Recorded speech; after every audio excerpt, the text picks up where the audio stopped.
Nah, tadi Sat, saya agak ada timbul pertanyaan dari tadi syarat dari kripto atau investasi saham itu sendiri. Yang syarat nomor 2 kurang lebih Sat, barangnya harus ada dulu. Nah itu misal Sat, kita ada keyakinan nih, barangnya ada kok, walaupun belum ada. Barangnya ada keyakinan, barangnya ada, jadi udah, saya ngambil duitnya dulu, ada barangnya kok, ada keyakinan dalam diri penjual ini bahwa barangnya ada. Walaupun belum ada nih, kan belum tadi ada ya, belum ada ya, tapi ada keyakinan Sat. Apakah itu tetap masih nggak boleh atau gimana? Itu yang namanya akad salam. Itu namanya akad salam. Jadi itu keringanan. Seorang penjual menjual barang, harusnya ada barang, ada uang. Ya. Bisa dua, ada barang, uangnya nanti. Ya kan gitu ya. Ada barang, ada uang, atau ada barang, uangnya nanti. Tapi bisa juga ada uang sekarang, barangnya nanti. Itu yang disebut dengan akad salam. Jadi kalau mau akad salam, uangnya sekarang, tunai, full.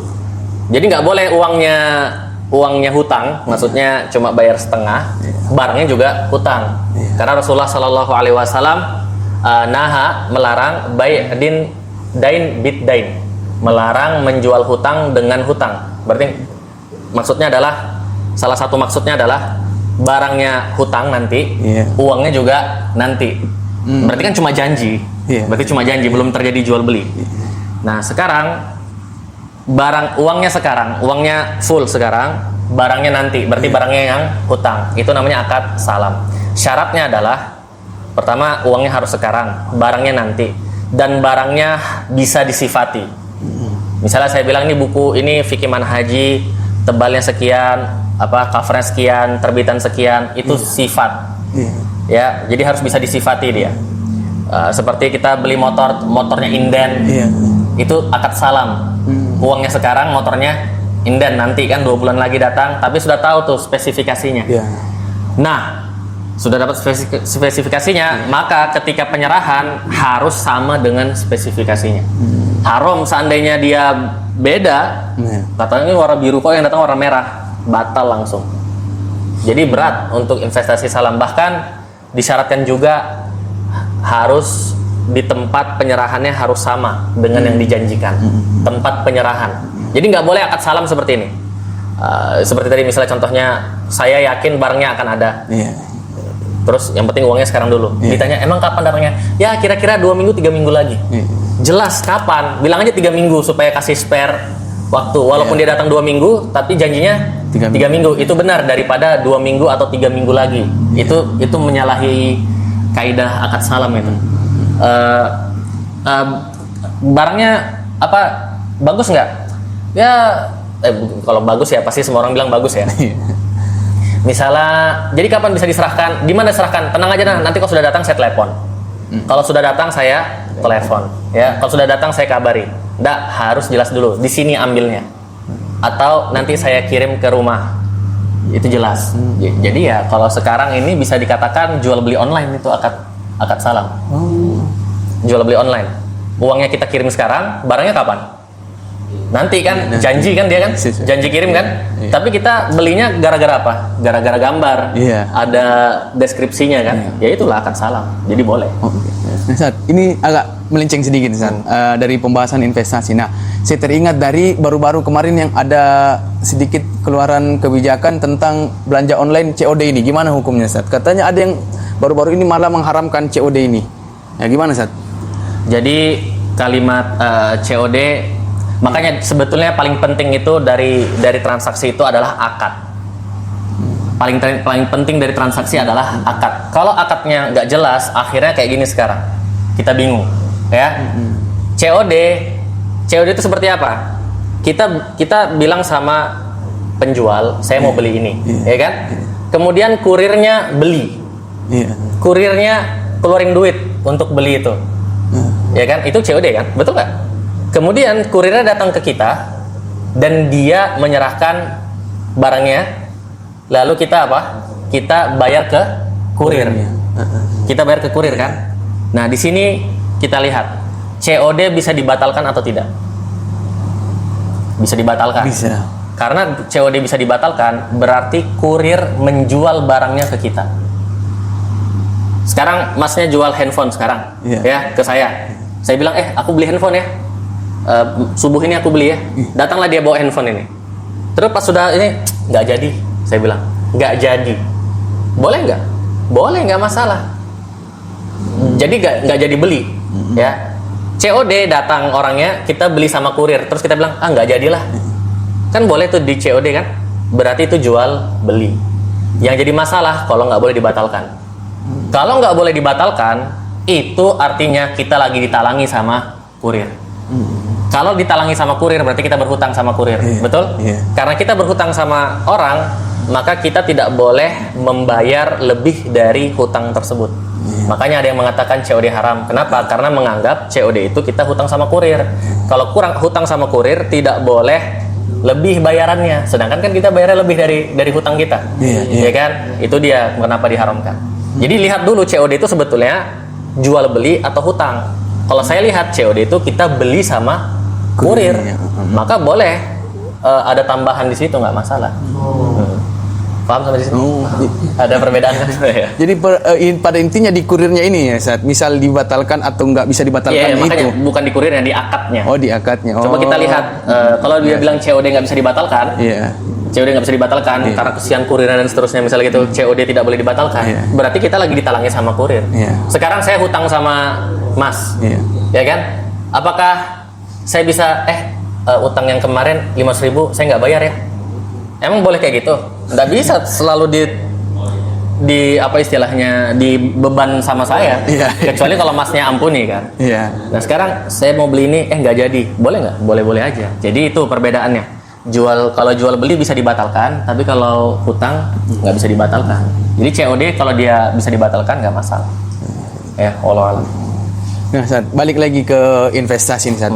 Nah, menurut Ustaz, kira-kira dalam perkembangan zaman modernisasi, digitalisasi yang sama dengan keinginan untuk Gen Z yang sekarang bahasanya, Ustaz.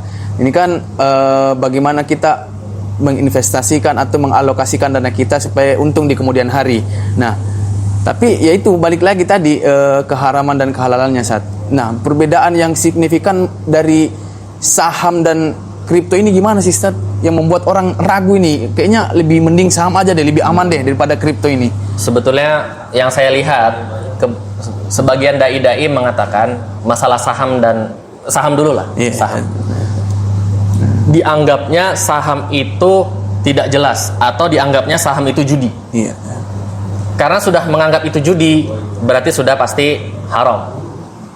Padahal saham itu bukan judi. Tapi harganya naik turun begini, bukankah itu judi, fluktuatif? Pertanyaannya, barangnya kita miliki nggak?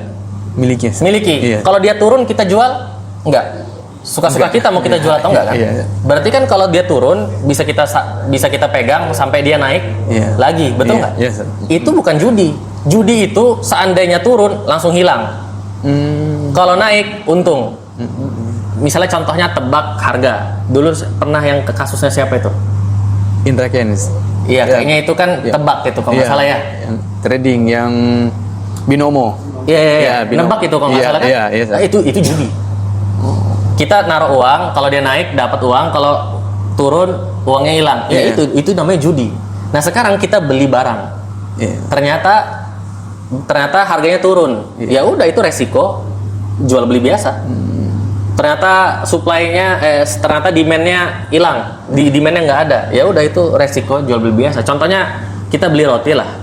Dari 10 roti yang kita beli, kita harap 10-nya terjual. Ternyata yang terjual cuma 3, 7-nya basi. Apa kita bilang kamu sih judi-judi beli roti? Bagaimana judi-judi beli roti?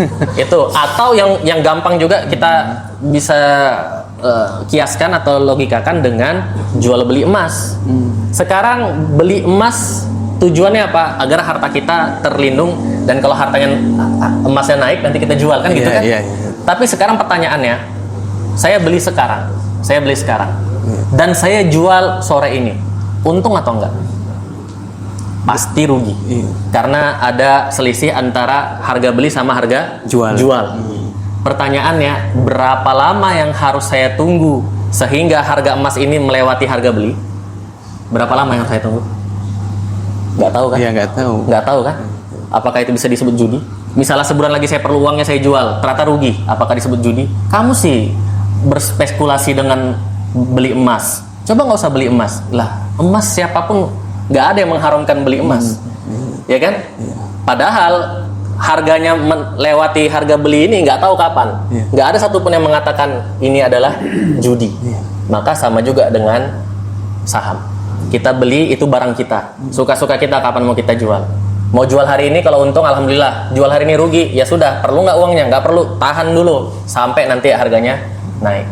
Jadi itu perbedaan mendasar yang mengatakan saham tidak boleh sebabnya judi. Adapun kalau fluktuatif seperti tadi ya itu hanyalah resiko dagang biasa. Yang mana fluktuatifnya lebih cepat daripada harga barang-barang di pasaran yang lain gitu ya. Itu pertama yang harus kita pahami gitu. Yang kedua, perbedaan antara saham dengan kripto yang paling mendasar adalah saham ini sangat terkait erat dengan berita. Ya, dia sangat terkait erat dengan berita dia. Jadi ada namanya fundamental analysis sama technical analysis. Fundamental analysis itu melihat perusahaannya bagus atau enggak. Sama berita, misalnya dunia lagi perlu batu bara, maka kemungkinan harga batu bara bakal naik. Ternyata ekonomi dunia lesu, berubah menjadi energi yang terbarukan, ya kemungkinan harga batu bara turun seperti itu. Walaupun fundamental analisisnya perusahaan tersebut bagus.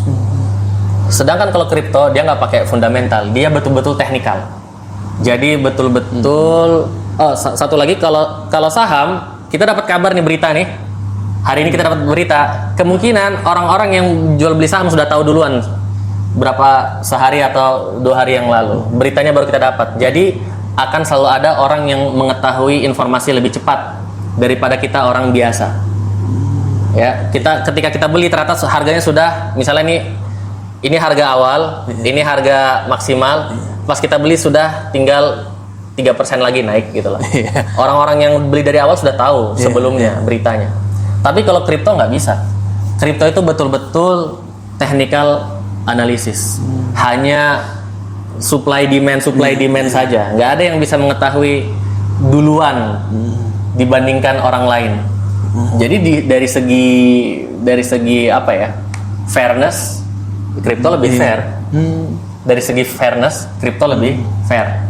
Jadi semuanya dalam keadaan yang sama. Pinter-pinter aja menganalisa.